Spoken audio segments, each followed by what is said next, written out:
Oh, howdy all, grab yourselves a beer, it is time for some Path of Exile discussion. Today, what I wanted to demonstrate is the Trickster build that I played in 3.8 and that I think is a perfectly solid choice if you're looking for a build to get started in 3.9 Conquerors of the Atlas. This is a build based around igniting enemies with Fireball. And so, just quickly to go over the mechanics of Fireball. Fireball throws a projectile of burning shit at an enemy. When that explodes, which it will do when it strikes an enemy, it will then ignite that enemy under many circumstances. You'll build up a chance to ignite, and you'll end up with more than 100% on this build, almost certainly. That chance to ignite will then cause the enemy to catch on fire. An enemy that's caught on fire will then take a considerable amount of damage over time. There's a number of ways that you can scale this damage over time, and the ways that we do it, firstly, is by leveling up your Fireball gem, or Vaal Fireball as the case may be, then attaching various support gems, and then on top of that, we look for ways to increase the level of the Fireball skill, such as by the Searing Touch's last mod, plus 2 to the level of all fire spell gems, and also we look to increase our fire damage over time multiplier. So we've got 60% fire damage over time multiplier as the first item on this item here. Also have 14% on these gloves. You'll be able to find more sources of that when you're actually playing the game. They're available in several different item slots. Here's the passive tree that I set up. It's very important to note that because we only really care about the Fireball's ongoing burn, we're not trying to scale the initial hit of the Fireball, and in fact the Fireball is only striking enemies for around 17,000 damage at level 95. On the flip side, the Ignites are dealing roughly 500,000 damage per second. So you get a sense that a very tiny amount of damage is dealt by the initial hit from the Fireball. It's pretty much all about that slow burn, which actually isn't too slow. From the Trickster Ascendancy, the Trickster is an absolute master of damage over time. We pick up the just generally really powerful Swift Killer. This increases Frenzy and Power Charges, grants lots of them, and then grants increased damage per Frenzy and Power Charge. This is just a really powerful node. It's so good that I feel I don't really want to skip it. We pick up Ghost Dance. Ghost Dance is a defensive node, and it's fairly solid. We pick up Patient Reaper. Patient Reaper recovers life, energy shield, and mana when we kill enemies, grants us increased damage over time, and also causes our life, mana, and energy shield to recover faster if an enemy has died from a damage over time that we've put on it recently. It doesn't necessarily need to actually be the damage over time that kills them. You can accidentally kill an enemy with the Fireball damage as well. That doesn't really matter, that doesn't happen very often. And then of course we pick up Prolonged Pain because it's the best node in the Ascendancy. 20% increased skill duration is a bonus. 20% more damage over time is enormous. That just adds so much extra damage that it is fantastic. For these reasons, I think Trickster just offers more than any other Ascendancy choice does for this build. In terms of the passive tree, we go and we pick up some elemental damage nodes. Nothing great. Trickery is partly a travel node, but it does do something for us. Grab some life down here in coordination. Entropy is a really good node, adds damage over time. We then close off Fangs of the Viper. Now you'll notice there's a closed loop here, which is normally something that's quite bad. However, I'm actually quite happy with every single node on here.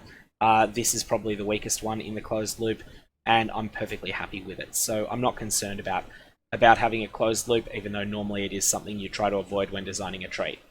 I then go and I pick up this jewel and this life down here. This is one of the weaker sections of the tree.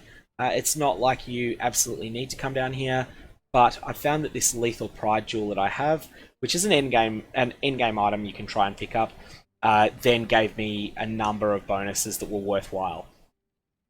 So, for instance, there is a 10% increased speed of ignites you inflict dealing damage. After that, we go and take some damage up here in Growth and Decay.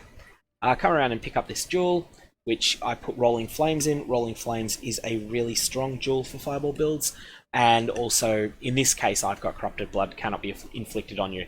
Early in the league, you won't be able to find this jewel with that corruption on it. Later in the league, though, you'll be able to find this jewel with the perfect 15% increased fire damage, and Corrupted Blood can't be inflicted on you. I paid an Exalted Orb for this jewel.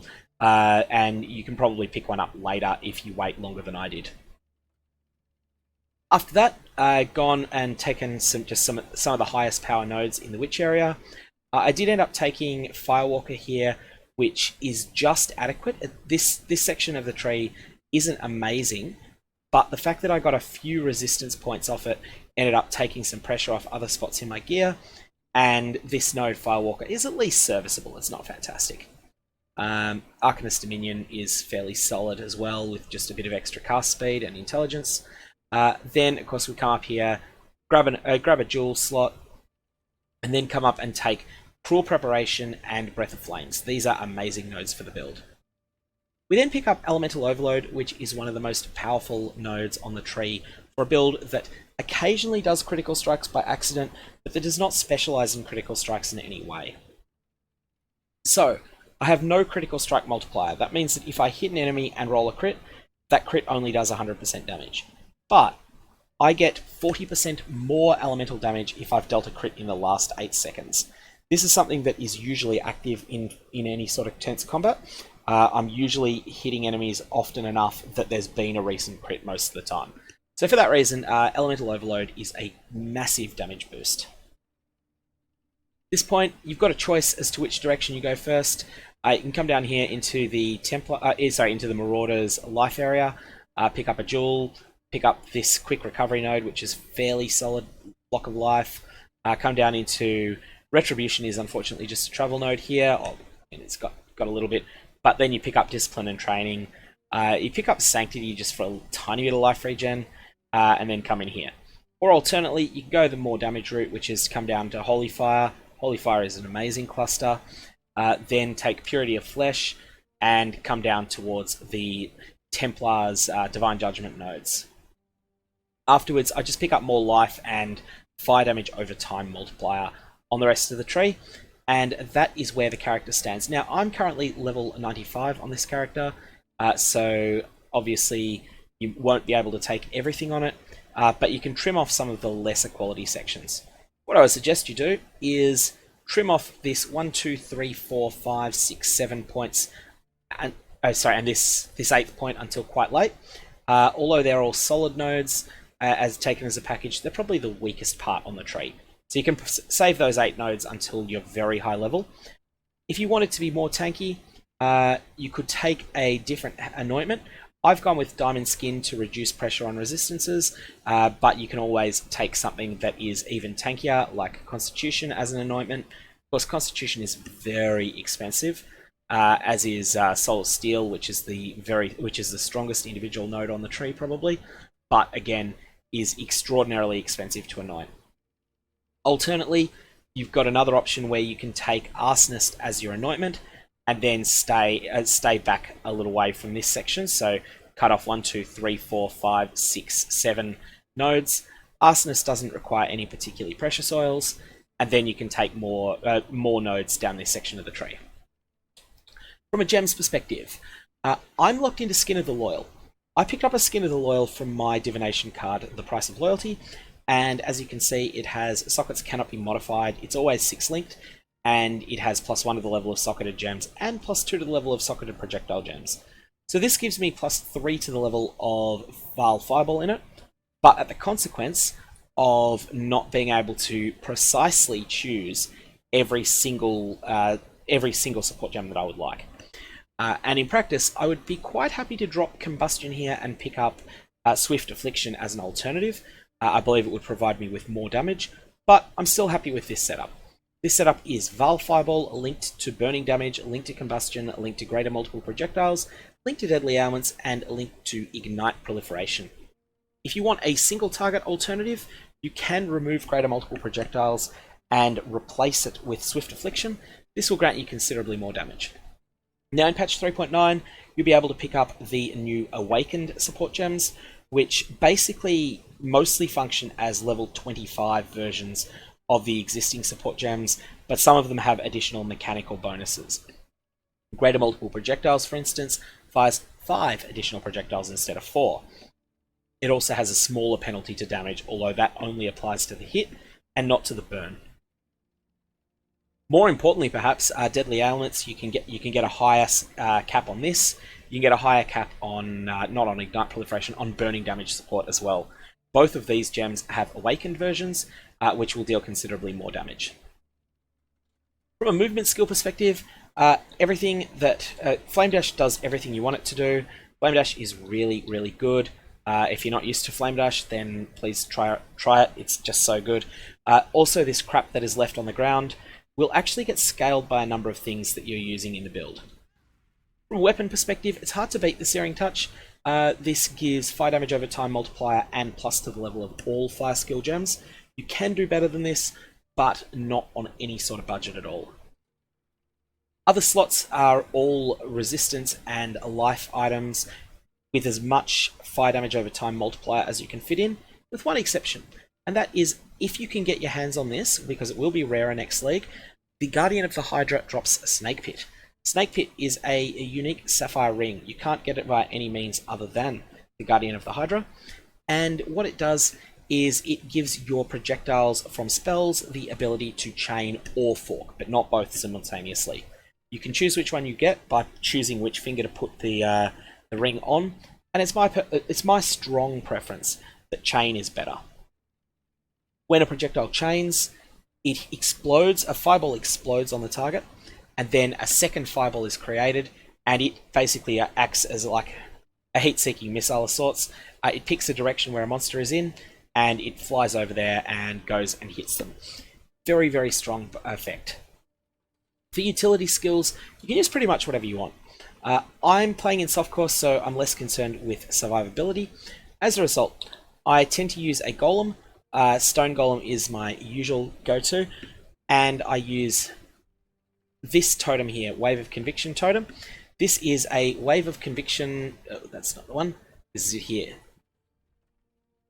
Wave of Conviction, linked to Combustion support, linked to Deadly Ailments, and linked to Spell Totem support.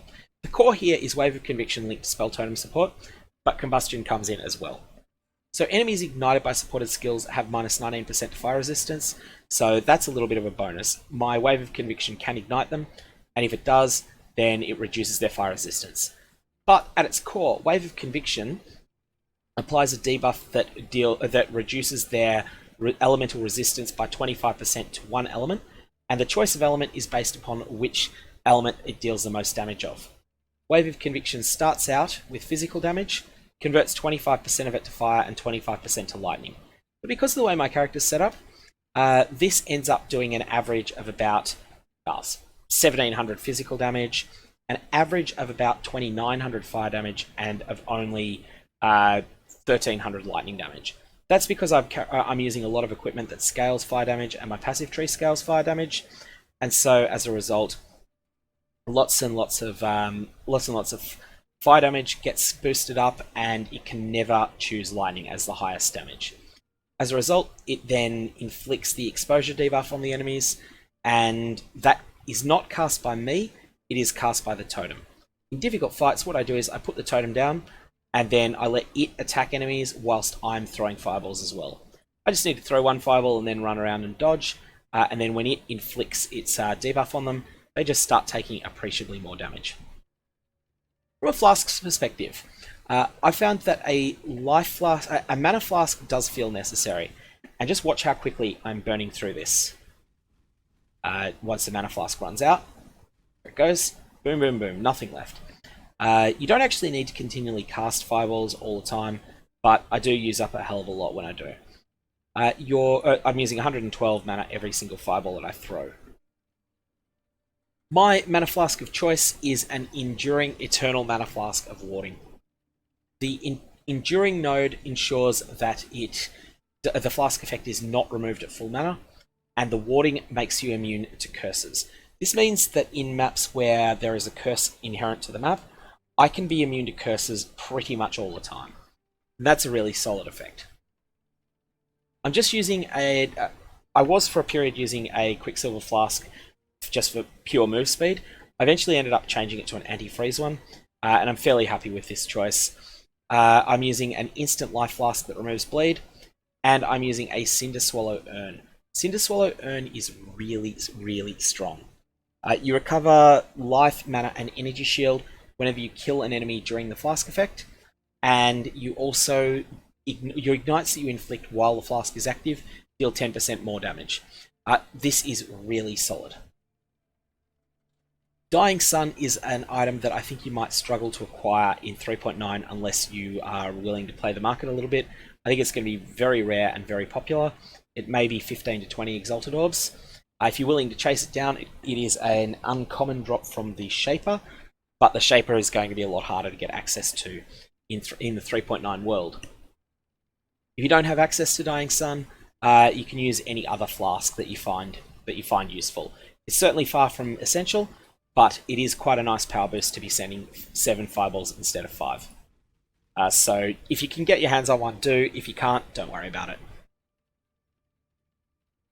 Anyways, from a leveling perspective, I think the most important thing you can do is pick up a Fireball gem as early as possible and start leveling it. And Fireball by itself is adequate without being great.